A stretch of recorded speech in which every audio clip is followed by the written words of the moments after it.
savoir pourquoi ce mariage avec la CATLP. Ce mariage avec le principal client, Voilà. parce qu'on achète 75% de la production. Il n'y a rien de choquant. Si tu permets, il y a d'autant moins rien de choquant. Donc, CATLP 75% d'acquisition de la production de Total, la ville de Bagnères 25%, et nous redistribuons ensuite, et le EE et nous, d'autres syndicats qui déjà bénéficient de la redistribution qui existe aujourd'hui. Pour vous démontrer l'intérêt et l'engagement qui est le nôtre, le fait que nous puissions créer un syndicat ensemble nous ouvre droit à des subventions de l'agence de l'eau et à des financements sur 20 ans à 0%, ce qui est énorme. Je dirais que ce faisant, le choix que nous avons décidé de faire, qui est un choix qui paraît évident au service du territoire, c'est un choix qui aussi nous permettra demain de produire une eau dans les meilleures conditions possibles. Comme vient de dire Claude, alors oui, il y aura une augmentation, puisqu'il y aura un investissement de près de 5 millions d'euros. L'augmentation devrait être de l'ordre de entre 10 et 15%, ce qui est rien par rapport à ce qu'étaient certains ailleurs. Et j'estime que ce faisant, on sert réellement ensemble le territoire. Et je vais plus loin, ce syndicat serait créé à 50-50. 50% l'aglo, 50% Bagnères, et l'aglo le demande bien, je suis même d'accord que le président du syndicat, ce soit Claude, il n'y a aucun problème, dans la ville de Bagnères. Là, nous démontrons, je crois, notre bonne volonté et surtout notre volonté de servir ensemble le territoire et d'assurer pour les générations futures une production et une distribution d'eau de qualité. Car l'eau d'ici est une eau de grande qualité. J'ai concurrent pour André Delon tout à l'heure, etc. Donc, moi je remercie Claude d'avoir compris que notre intérêt partagé était effectivement qu'on se donne la main, surtout qu'on s'entend bien, il n'y a aucun problème. Et vous voyez que notre bonne volonté n'est pas discutable, puisque je vais vous donner des précisions au niveau de la contribution au syndicat et à la gouvernance. Voilà, pour ce qui nous concerne. Les travaux devraient commencer en 2023. Il y a à peu près un an, c'est ça quoi? Il y a un peu plus d'un an. La difficulté pour les exploitants ici, les exploitants que je salue, la difficulté sera pour eux de continuer à distribuer avec l'installation ancienne, tout en permettant la construction de l'installation future. Puis un beau jour, la translation. C'était très attendu au niveau du territoire. Hein. D'abord, pour le maire de la commune de Bagnères, il y a un problème de responsabilité sur la qualité de l'eau par rapport à tous les habitants, y compris aux habitants de l'agglo que nous desservons. Et c'est un sujet que nous avions évoqué avec l'exploitant de l'usine actuelle, avec Veolia, depuis très longtemps, parce que c'était impossible à réparer le système de l'usine qu'il y avait, c'était impossible à réparer. Donc il fallait partir sur des neufs. La période de Covid nous a un peu troublés. Ça a peut-être permis de mieux réfléchir aussi pour monter ce syndicat avec les statuts, comme l'a dit Gérard. Rassurez-vous, la présidence n'a pas été demandée, elle a été proposée par le président de l'agglo, le maire de Bagnères. Ce sont des présidences non rémunérées, vous en doutez bien. Et la répartition est égale entre les représentants de Bagnères et les représentants de l'agglo, parce que c'est une inquiétude qu'il y avait aussi au niveau des élus bagnérais, de savoir, et bien sûr, dès qu'on parle de l'agglo, ce n'est pas comparable à la population, mais nous avons 7500 habitants, il y en a 120 000 là-bas. 125 000, oui. 125 000, vous voyez, on n'est pas à 5 000 après, nous. Hein. Donc, nous sommes le petit, mais nous arrivons avec nos représentants de manière égale et il n'y a pas de raison que ce syndicat ne fonctionne pas normalement. Je suis même très certain. On va faire le maximum. On dit un an, mais ce sera peut-être plus proche de 18 mois quand même. Mais si on arrive à le mettre en place pour fin 2024, ça serait bien. Je voudrais de nouveau insister sur l'événement majeur que représente notre alliance et l'investissement que nous allons faire ensemble. On assure la qualité de l'eau que Génération Future sur presque la moitié du département. C'est énorme. C'est énorme. Et une eau d'une qualité exceptionnelle ici. Toi, tu veux dire quelque chose peut-être À ceux qui avaient des craintes aussi sur le territoire ici, au niveau des élus, il y en a qui nous ont posé la question, mais pourquoi vous n'avez pas, vous avez gardé la compétence euro au niveau de la ville, pourquoi vous n'avez pas travaillé avec la communauté de la Haute-Bigorre? Vaste sujet. Très certainement, parce que le maire de Bagnères n'était pas président de l'AGLO, sous-entendu, de la CCHB. Le sujet, il n'est pas là du tout. J'avais discuté en 2018 avec le président de la communauté commune pour lui dire qu'il fallait passer normalement les compétences, on avait la possibilité de les passer en 2020. Hein. Mais j'avais dit je souhaite la conserver pour refaire l'usine de Médouze. Et refaire l'usine de Médouze, à ce moment-là, on ne savait pas comment on partait. C'est Bagnères qui allait tout s'encaisser. On ne savait même pas encore qu'on allait travailler avec la GLO. Ce n'est venu qu'après. Et autre chose aussi, l'eau, on ne la fait pas remonter. On ne va pas aller fournir la Bassère ou à Stug ou Bagnos ou Marsas qui ont de l'eau d'ailleurs sur l'autre versant. Parce qu'ils partent avec la Rosse. Donc le sujet n'était pas là. Par contre, la ville de Bagnères conserve une totale compétence sur l'usine que nous avons au niveau de la station d'Amougy. Ça ne rentre pas dans ce syndicat de production. On continue à rester autonome. J'aurais bien aimé finalement avec quelque part. On n'a pas abordé ce sujet avec la bleue. Je sais pas. Putain, ils ont des skieurs quand même. Mais ça n'a pas été abordé. Voilà. Moi, je voudrais remercier Jean-Claude Piron, ainsi qu'un intermédiaire, Jean-Claude en particulier, qui a été l'interlocuteur de Claude. Je crois que vous êtes parfaitement entendu et que si on est là aujourd'hui, c'est avec l'administration.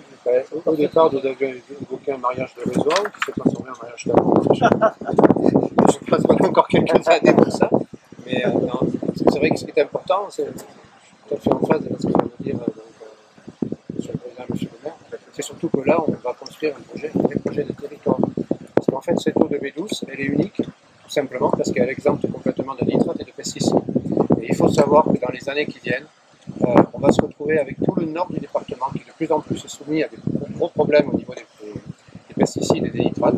Et donc on aura besoin impérativement de cette eau pour aller faire de la dilution pour tous les syndicats qui sont au nord du département. Ce ne sera jamais de gros volumes, mais on a besoin d'amener de l'eau propre dans ces syndicats de manière à pouvoir les rendre en potabilité, tout simplement. Et je crois que c'est vraiment essentiel et que ça va être un vrai outil de territoire. Donc je remercie Claude et ses équipes qui effectivement nous ont reçus pendant presque 2 ans à Bagnères, avec des discussions. C'est vrai que ça a été très technique. Ça a été très technique, voilà. Très technique, mais toujours intéressant. Comme Claude va le faire devant son conseil municipal de Victor, le prochain conseil communautaire, la semaine prochaine, nous proposerons avec Jean-Claude ce projet.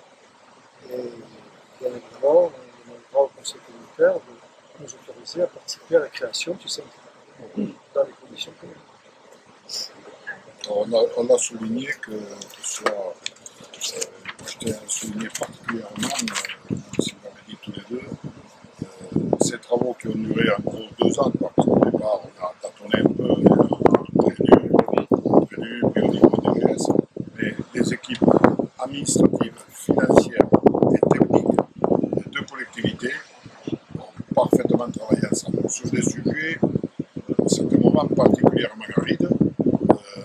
Si on allait très loin de tout ce qui a été fouillé pour arriver aujourd'hui à un résultat, des statuts qui arrivent à être clairs, à des équilibres financiers qui sont clairs, parce qu'au départ il y avait beaucoup de débats. Dès qu'on parle de finances, ce n'est jamais ça.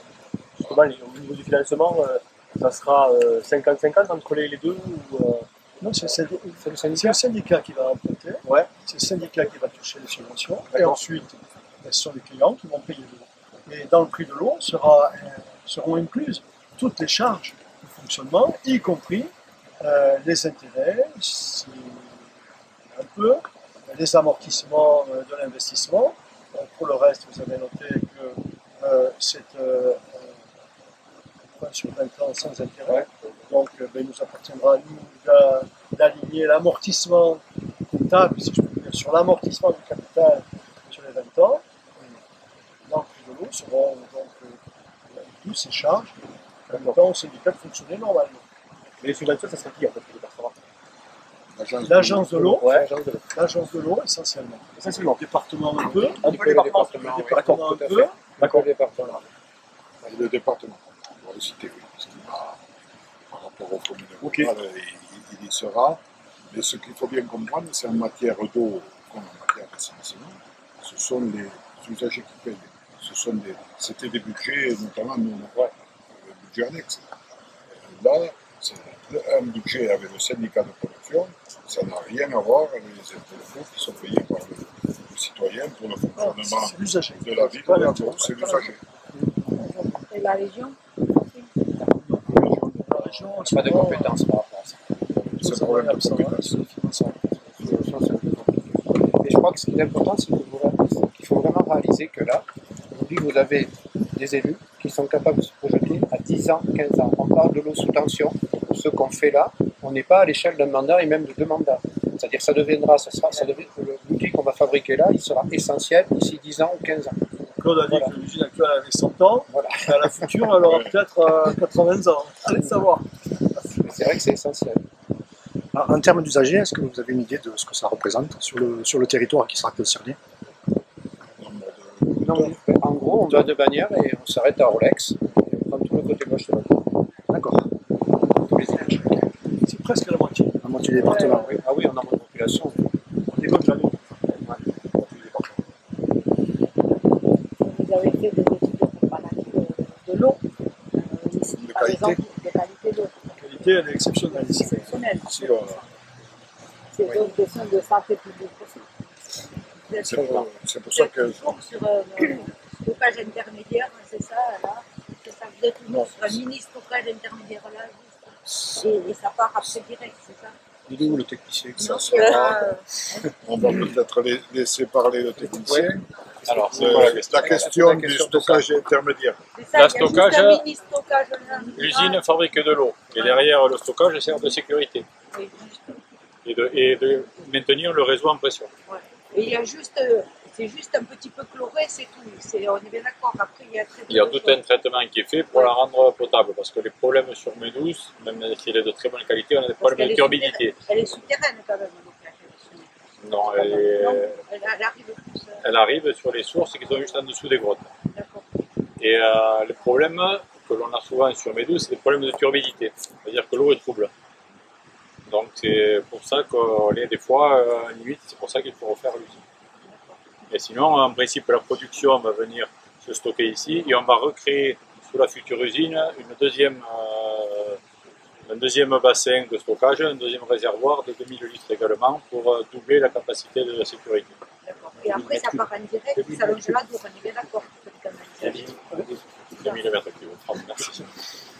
Et en principe, Ça oui, suit la après, Dour, après, ça, les canalisations, tout ça. ça part arrive le long jusqu'à de la Dour. Bagnères. Bagnères, c'est distribué pour distribuer Bagnères. Et ensuite, il y a une conduite qui descend tout C'est le long ça, de la Dour. Les travaux, ça consiste en quoi? Vous avez parlé du deuxième bassin là, mais Très simple.